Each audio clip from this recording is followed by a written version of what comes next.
recordemos que cuando construimos las propiedades de campo de los números reales, mostramos que el cuadrado de un número siempre es positivo. Entonces, pues no es difícil mostrar que para cualquier número real, el cuadrado de un número siempre es mayor o igual que cero. No es una novedad. Entonces, remontémonos un poco en la historia del álgebra. Eh, se logró plantear el siguiente problema. ¿Cuáles son los valores x tales que p de x es igual a cero? Estamos hablando de principios del Renacimiento, cuando se resolvieron los polinomios de grado 3, de grado 4. Y bueno, pues ya se conocía también la solución de los polinomios de grado 2. El tema aquí es el siguiente. Sabemos cómo se expresan las soluciones de las raíces de un polinomio de grado 2, pero particularmente había un polinomio de grado 2 que llamaba la atención y que era muy sencillo, muy simple en su expresión, que es el polinomio x cuadrada más 1. ¿Mm? Es un polinomio aparentemente inocente, pero cuando ustedes lo igualan a cero, lo que va a suceder es que van a tener la siguiente ecuación.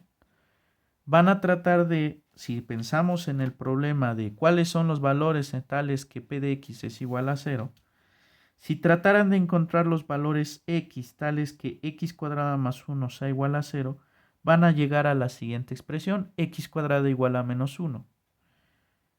Lo que aparece en este recuadro y lo que aparece en el recuadro de arriba es contradictorio.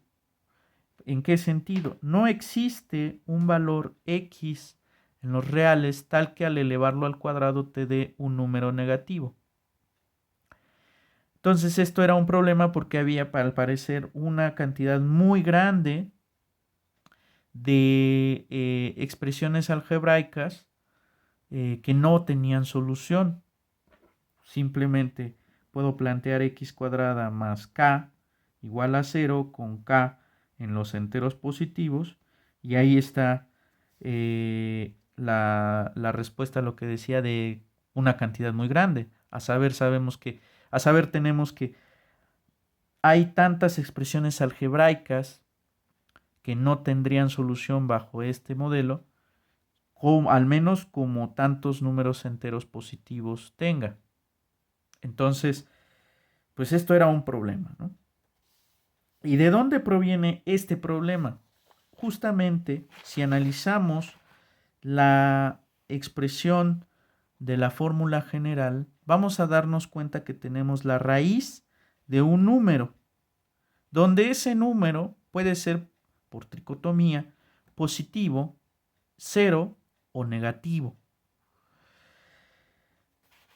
Si sacamos la raíz de un número negativo, pues querría decir que estamos tratando de resolver justamente este problema, el problema de encontrar un número real tal que al elevarlo al cuadrado me dé un negativo.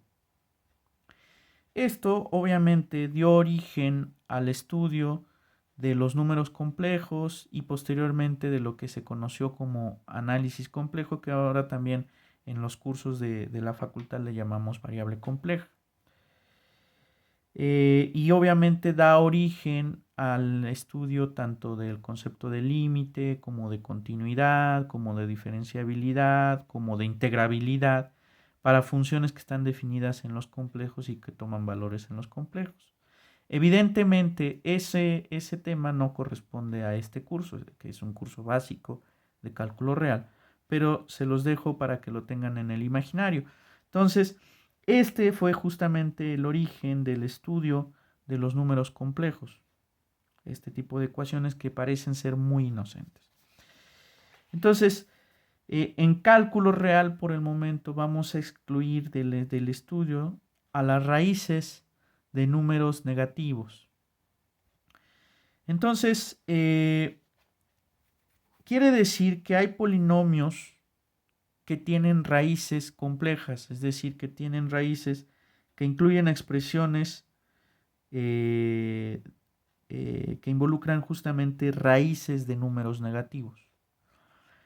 Entonces, regresando a la discusión que teníamos, estábamos hablando justamente del teorema fundamental del álgebra.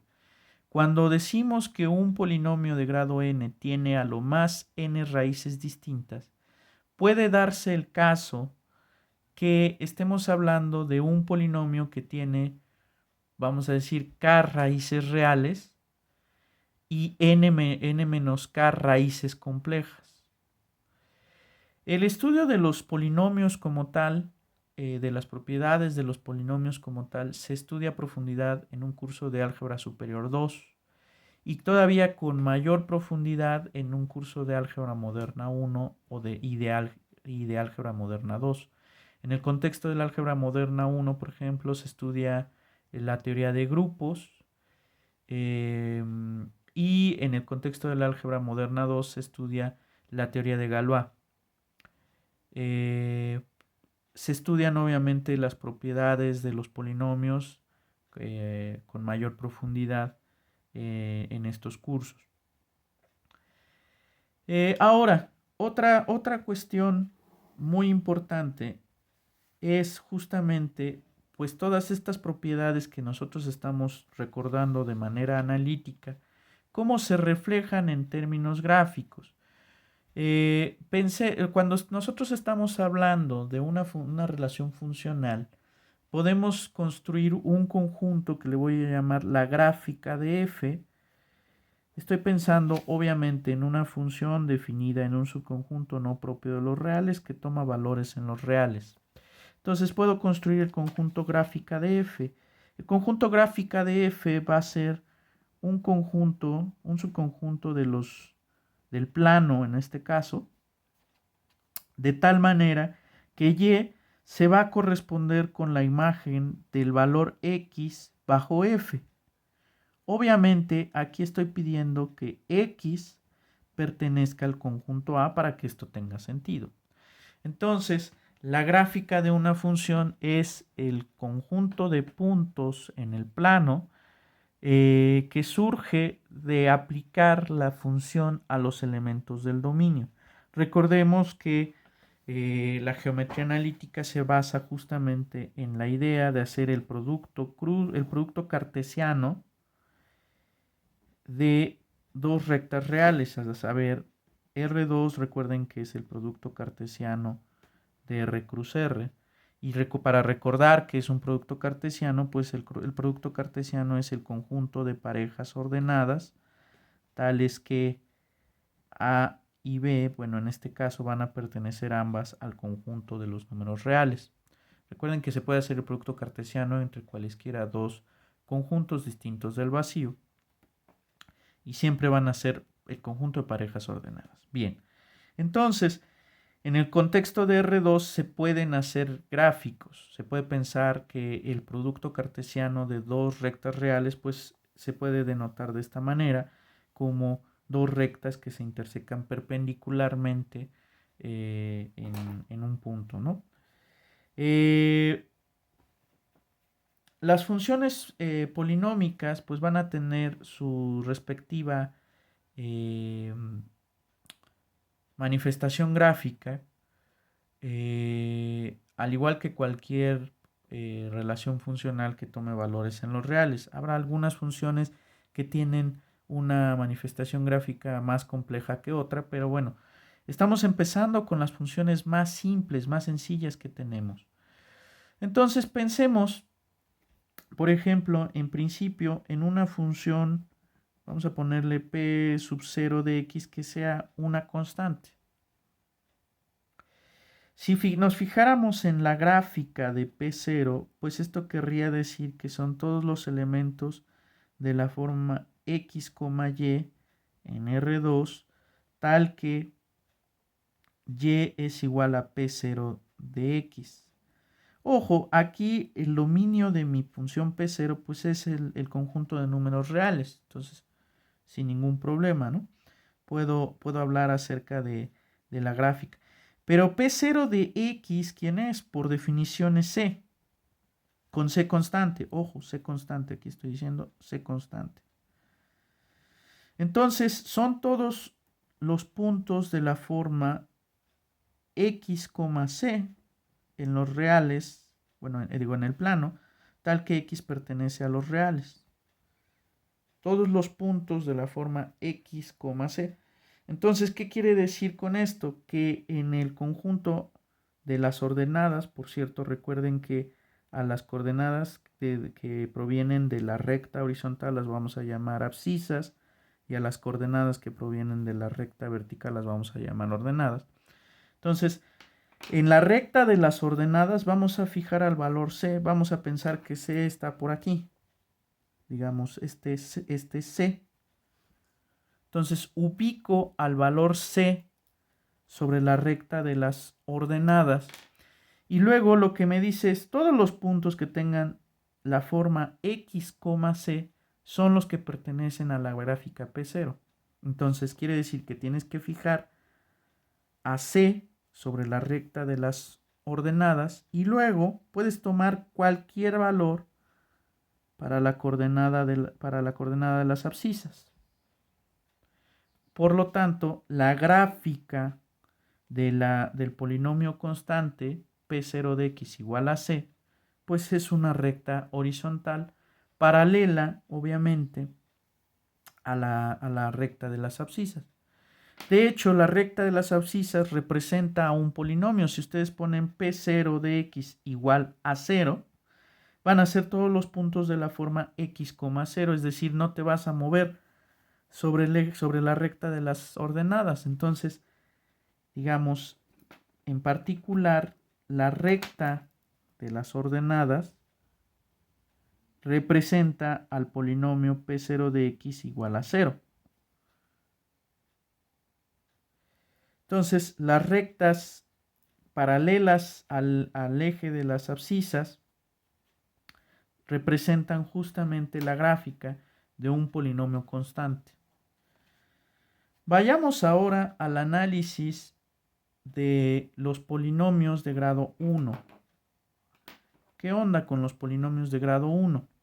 Los polinomios de grado 1 son los que tienen la forma, vamos a ponerle P1 de x, son los que tienen la forma ax más b con a y b constantes.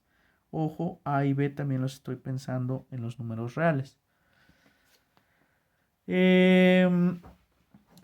Estas funciones, recordemos que representan líneas rectas que pasan por el origen cuando b es igual a 0.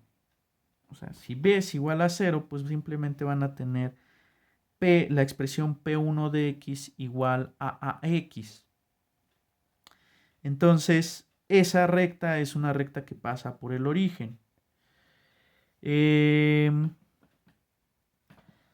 Si, por ejemplo, b es igual a 0 y a es igual a 1, en el caso particular en que a es igual a 1 y b es igual a 0, si ustedes se fijan, les va a quedar, o sea, si b es igual a 0, van a tener justamente P1 de x igual a ax. Si en este caso particular de b igual a 0 tienen además que a es igual a 1, en este caso particular, si b igual a 0 y si a igual a 1, entonces lo que van a obtener es el polinomio P1 de x igual a x. ¿Qué hace esta función? Esta función lo que hace es agarrar el número real, lo analiza y lo deja como está. O sea, no le hace nada. Esta función en particular la vamos a conocer como la función identidad o el polinomio identidad. Ahora, pensemos, ¿no? Si nosotros tomáramos el polinomio identidad, lo que va a hacer con los elementos de las abscisas es verlos y dejarlos como están. ¿Cómo repercute eso en su manifestación gráfica?